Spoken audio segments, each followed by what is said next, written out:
कक्षा 6 विषय हिंदी पाठक्रम 6 सुबह लेकर मैं सतीश पंडित आप सभी विद्यार्थियों के समक्ष इस वीडियो में प्रस्तुत हुआ हूँ। विद्यार्थियों, सर्व जीव हितावह श्री स्वामी नारायण कुमार शाला कण्वा में आप सभी विद्यार्थियों का खूब खूब स्वागत है।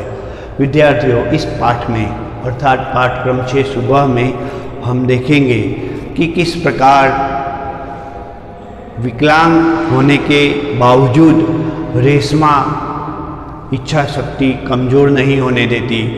वह मेहनत करती है और अपने परिवार को अपनी मदद पहुंचाती है। तो आपको सामान्य रूप से यह विचार आएगा कि पाठक्रम 6 सुबह की एक छोटी सी नन्ही सी प्यारी सी लड़की रेशमा आखिर विकलांग कैसे हुई, उसको विकलांगता कैसे आई, वो अपाहिज जैसी स्थिति क्यों जीने लगी। तो उसका कारण था उसके परिवार की एक भूल, और वह भूल थी रेशमा को पोलियो की 2 बूंद नहीं पिलाई गई। भारत सरकार ने पोलियो उन्मूलन के लिए, पोलियो की बीमारी दूर हो जाए उसके लिए एक आंदोलन की तरह एक कार्यक्रम चलाया, पोलियो उन्मूलन कार्यक्रम, जिसके अंतर्गत 5 वर्ष तक के सभी बच्चों को मुफ्त में पोलियो की 2 बूंद पिलाई जाती थी, पिलाई जाती है और भविष्य में भी पिलाई जाएगी। लेकिन आश्चर्य की बात यह है कि यह कार्यक्रम बहुत सफल हुआ और आज भारत में से लगभग पोलियो नाबूदी हो चुकी है, क्योंकि पोलियो की बीमारी से बच्चे विकलांग हो जाते हैं। रेशमा भी इस बीमारी के कारण विकलांग हो गई है। विकलांग होने के बावजूद वह साहसी बालिका है। रेशमा घर के कामकाज में अपनी मां की मदद करती है। विकलांग है, उसके पांव के नीचे के हिस्से बिल्कुल बेकार हो गए हैं, दोनों पांव काम नहीं करते। 3 पहियों वाली साइकिल में वह कहीं भी जाती है, उसे कहीं भी जाने के लिए 3 पहियों वाली साइकिल का उपयोग करना पड़ रहा है। कैसी विडंबना, कैसी मुसीबत है ना विद्यार्थियों। एक दिन वह देखती है कि घर में साफ सफाई हो रही है, दीपावली का समय है, दिवाली का समय है, घर की दीवारों को रंगीन बनाया जा रहा है, घर की दीवारों को रंगा जा रहा है, साफ सफाई हो रही है, घर का कोना कोना साफ करने के लिए पूरा परिवार लगा हुआ है, घर के सारे बर्तन घर के बाहर रख दिए गए हैं, उनको धोया जा रहा है। वह अपनी माँ को कहती है, माँ आज कोई खास दिन है क्या?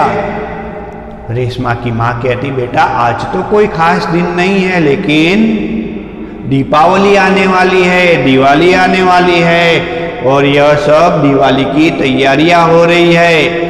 रेशमा कहती है कि माँ आप दिवाली की तैयारी कर रहे हो और आप यह कार्य सब मिलजुल कर रहे हो, मेरी मदद क्यों नहीं लेते? मैं भी दीपावली की साफ सफाई में अपनी सहायता करना चाहती हूँ। माँ कहती है, बेटा तू विकलांग है, तू यह सब कार्य नहीं करेगी, अच्छा जल्दी नहा धो ले, उसके बाद मैं तुझे भी कार्य दे देती हूँ। और वह नहा धो के नाश्ता करके माँ के पास आती है, कहती है कि माँ बताओ काम। माँ एक एक करके डिब्बे उसको कहती है कि तू पकड़ और मुझे दे, मैं व्यवस्थित घर में लगा दूँ। अर्थात घर का छोटा मोटा कार्य उसे दिया जाता है। कुछ दिनों के बाद दिवाली आती है।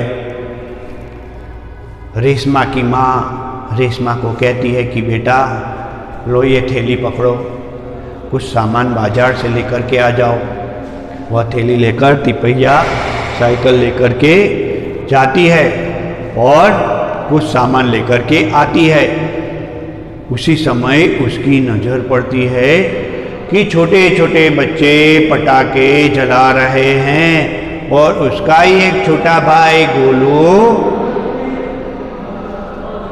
एक पटाखा जला करके किसी ने छोड़ दिया था और यह सोचा कि यह पटाखा तो जलने वाला नहीं है, किंतु वह पटाखा संपूर्ण रूप से नहीं बुझा था।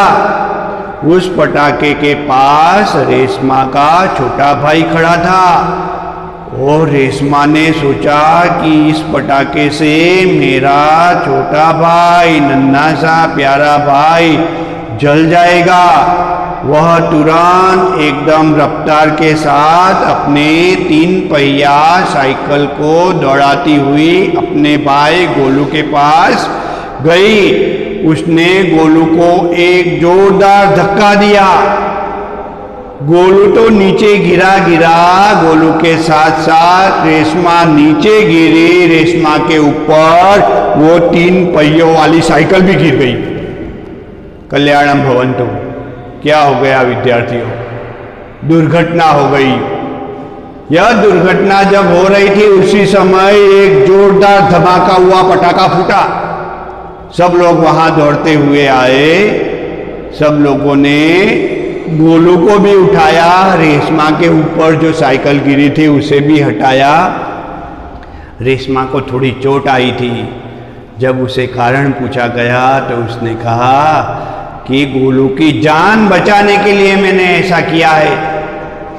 विद्यार्थियों, एक अपाहिज होने के बावजूद, विकलांग होने के बावजूद किस प्रकार रेशमा ने अपने भाई की जान बचाई।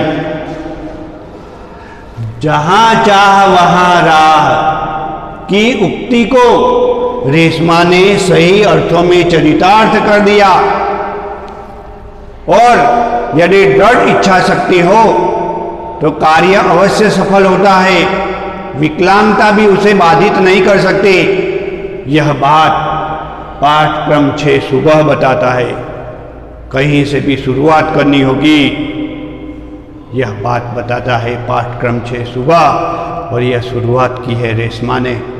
विद्यार्थियों, आप भी कोरोना महामारी के इस समय में घर में बैठे हुए हो। यदि रेशमा विकलांग होने के बावजूद अच्छी तरह से पढ़ाई कर सकती है, अच्छी तरह से घर के कामकाज में अपनी माँ की मदद कर सकती है और किसी मुसीबत में पड़े हुए की जान बचा सकती है, तो आप भी इस वक्त अच्छी तरह से पढ़ाई करो। ज़्यादा से ज़्यादा पढ़ाई में समय दो। वक्त देना जरूरी है, तो आप भी पढ़ाई में कमजोर नहीं हो पाओगे। इस वीडियो में बस इतना ही। दूसरे वीडियो में मैं इस पाठ की संपूर्ण जानकारी लेकर उपस्थित हो जाऊंगा। साथ साथ में अभ्यास एवं स्वाध्याय के प्रश्नों की चर्चा भी की जाएगी। जय स्वामीनारायण विद्यार्थियों।